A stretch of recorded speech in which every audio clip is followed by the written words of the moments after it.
was also going to talk about a friend of mine who had hearing loss as a young child, and throughout her childhood and adolescence, they gave her all kinds of steroids, and she was also a swimmer. And so I think a combination of this long process of having steroids and swimming she had a very unique physical presence, a very unique physical structure. She had very broad shoulders, in a muscular chest, and then a very thin waist. And one of the things that was true with her is that because of her deafness, she could read lips. And so she was able to hear or able to see what people were saying about her from across the room.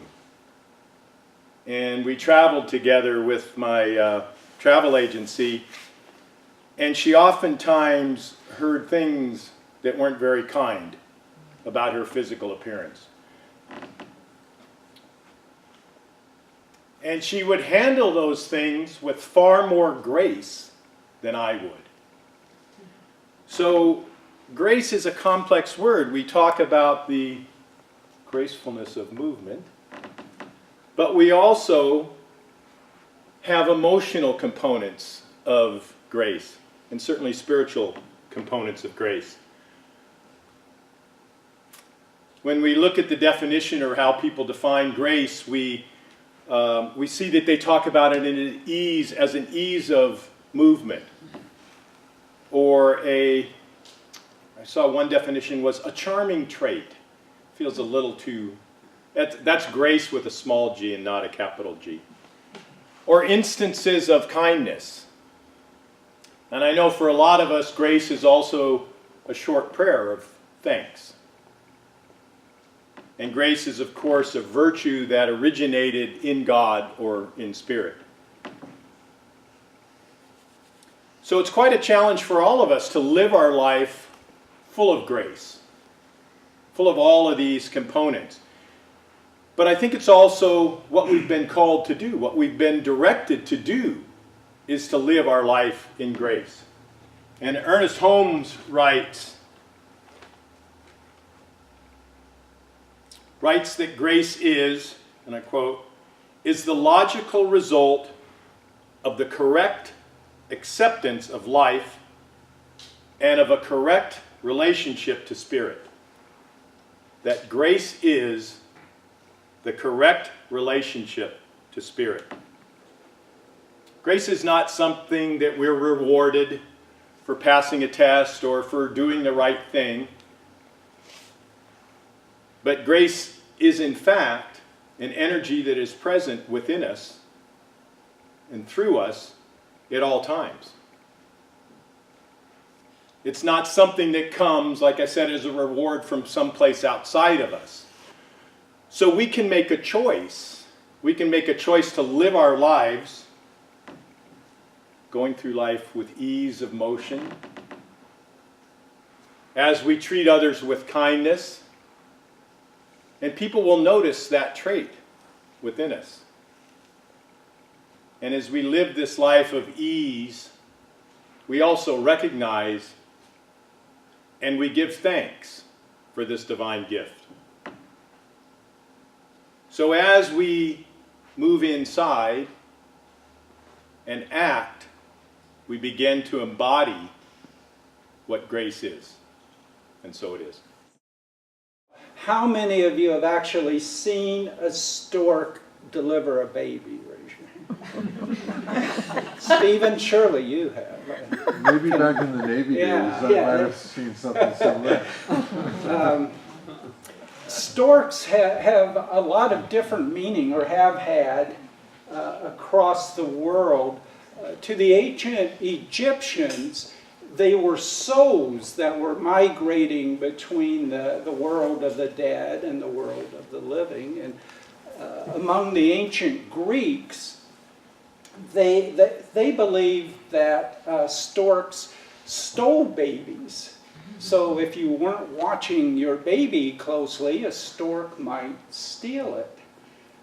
In Northern Europe, of course, they have the myth that storks deliver babies. Maybe they're babies they stole from the Greeks. I'm not sure. But you know, the storks built their nests, they're large birds, they built them up by or actually on the chimneys.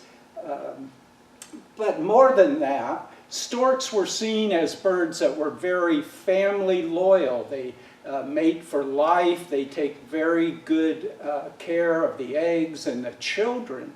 And that's what got them that association. And in fact, they very much had that association to the ancient Jews. And in Hebrew, the word for stork is hasidah. Now, I don't speak Jewish, so if I'm not pronouncing it right, and one of you do know that, please forgive me. But again, that concept of storks, or of storks, being so oriented to taking care of their family, also led to a derivative of that word, of hased, which occurs many times in the Old Testament. And the way it's often translated in our Bibles is God's favor. Someone receives God's favor or God's blessing because we're family with God and God is taking care of us. So in the Old Testament, when people accomplished great things or they became very wealthy, they had God's favor or God's blessing. But another translation of that is grace. And divine grace was important in the Old Testament, but even more so in the New Testament, where it becomes a crucial aspect of Christianity. Now, some people believe that the Bible fully describes God and our relationship with God, but as an operational manual, it really is a bit vague. And people have filled in the details through the years. And one of the things about grace that was significant in the early Christian church particularly was that grace was a gift from God. It was something that God chose to freely give. And the important part of that was that you could not earn grace. Because if you could earn grace, you could control God. I mean, you could say, well, look, God, I came to church every day. I mean, even when Bob Hand was speaking, I came to church. What a sacrifice. I've followed all of the 10 Commandments, and therefore I have earned grace, and you have to give it to me. So we couldn't have that situation where people controlled God, and so grace was a gift from God. But you know, it gets a little more murky than that, one might say. Because even though it was supposedly not based on our actions, but God's giving it to us, you never heard stories about people who were murderers and rapists and did all kinds of horrible things, and then God just said, you know what, I'm in a good mood today. I'm going to give you grace anyway. Somehow there were conditions that had to be set up. You had to at least minimally qualify for God to judge you, that you were in this category where God would give you grace. And so it was based on God's judgment of you. And then as Christianity developed and in many cases became more liberal, God became more generous and gave out grace a little more liberally in the past. And then New Thought came along and messed everything up. So if you come to church for our wonderful music, and you don't pay any attention to the theology particularly, then you're in for a shock, because in New Thought there is no God. There is no giant man with a long beard up in the sky judging us. Or there's no giant woman with a long beard. Although if that turns out to be the actual reality, that'll be interesting, a bearded woman in the sky. But anyway, I'm getting off track. There is no entity, person-like being, that's deciding to give us grace. And yet we talk about grace all the time. We talk about it up here. Angie talked about it last week, about getting grace. So if there's no God to give us grace, where does it come from? Now, in New Thought, our typical answer is it's inside us. You go inside to find grace. But where is it? Is it in our hearts? Is it in our pituitary glands? I mean, where is grace? And is it there, or when we're born, or does it grow? Is it in our brains? Is grace generated by the electrical field of our body? Is it in our subconscious? But if it's in our subconscious, what is it? Where is that? What does it mean? In the secret gospel of Thomas, one of the gospels that didn't, of course, make it into the Bible, the disciples asked Jesus, "When will we see the kingdom of God?"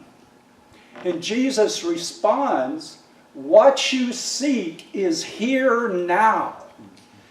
It is inside us and outside us." Now, I think when you're talking about the kingdom of God that is here now, he's talking about divine grace. And divine grace is inside us and outside us. So where does that leave us? And so what I want to do right now, if you'll indulge me, is sort of pretend like we're in high school and you had a class in spirituality, and now you have to move over to the class in science. And there will be a test at the end of the period. I'm going to talk a little bit about quantum physics. You need to have a calculator with you. I assume you all brought those. Quantum physics, one of the newest theories in science, and of course it covers all kinds of things. I'm going to talk about just one very, very small part that's a relatively new development in it. And remember, these concepts as a whole, not every aspect of them, have been proven over and over again. Without it, your television wouldn't work, your GPS wouldn't work. These are things that affect our everyday life. And what this part of quantum physics says is that matter as we know it does not exist. There is no hard objects of matter. What this says is that throughout the universe, there are energy fields. And the vibration of those energy fields are what causes what we see as subatomic particles. So there's an electric energy field, and when it vibrates, there's electrons. And there's a light energy field throughout the universe, and when it vibrates, we see light. And there's a proton energy field. And so everything we see as solid matter is actually vibrating energy fields. And so nothing around you, nothing you see, is truly solid matter. And in fact, you yourself are not solid matter. You are concentrated vibrations of energy within various energy fields. And again, this is what they say is the ultimate reality. Now there's one energy field that's a little bit different. The Higgs field. Some of you may have heard of, if you do a lot of science reading, the Hadron Particle Collider. They feel like, for the first time, they have identified the Higgs boson, this particle. And the reason that's so fantastic, the reason it's been so difficult to identify, is because it takes tremendous energy, more energy than they've ever generated before to create this particle. And the reason it does is because the Higgs field is made up of tremendous potential energy. They say it has more energy than all other types of the energy in the universe combined. And the Higgs field is also special because it interacts with the other fields, so that protons and neutrons and things would not have mass except for the Higgs field. And if they didn't have mass, well, you wouldn't weigh very much. But the other part is, existence as we know it could not occur. So manifestation of the reality we know relies on the Higgs field. And so now I want to do something else. I want to take this spirituality class and this science class and bring them back together. Because science has told us that we are vibrations of energy and that everything is vibrations of energy. And if everything is vibrations of energy, then our consciousness must also be some form of vibrational energy. And as Jesus said, the kingdom of God, divine grace, is here now, inside us and outside us. In other words, everywhere. The Higgs field, or some divine vibration, is everywhere, throughout us and everywhere. And perhaps divine grace is when we put our consciousness energy into harmony with the consciousness energy of the divine. But how would we do that? And I'm only going to speak very briefly. And by the way, I'm giving a workshop next Sunday where I'm going to go into much more detail. But one of the ways I think we can do it is through visualizing our harmonizing with this energy.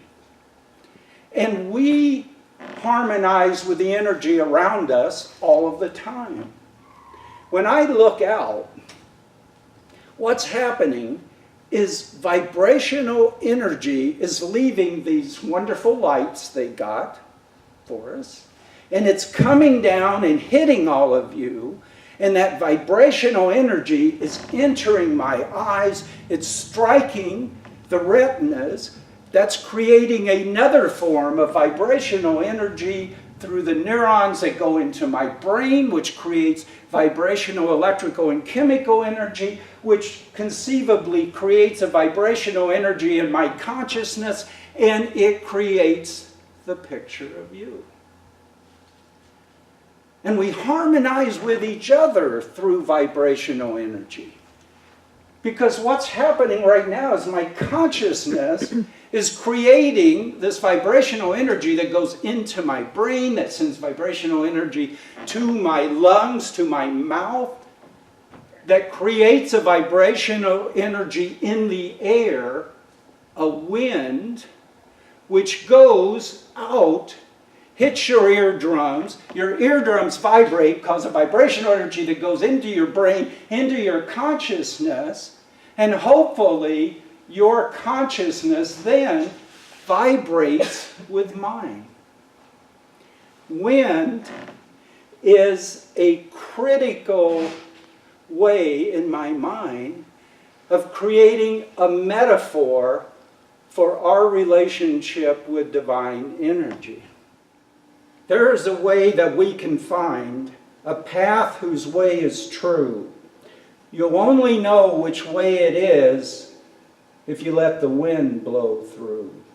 We note the stars, we read the signs, we point our compass north. Our preparations all are made before we sally forth. But we are lost in a swirling storm, the tide that ebbs and flows. You'll only know which way to go if you hear the wind that blows.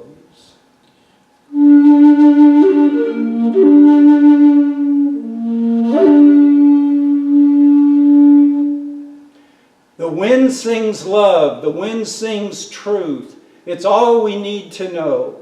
So close your ears to other sounds and listen to it blow. The wind starts with the breath of God. It's from a holy place. It brings to those with open hearts the love of divine grace.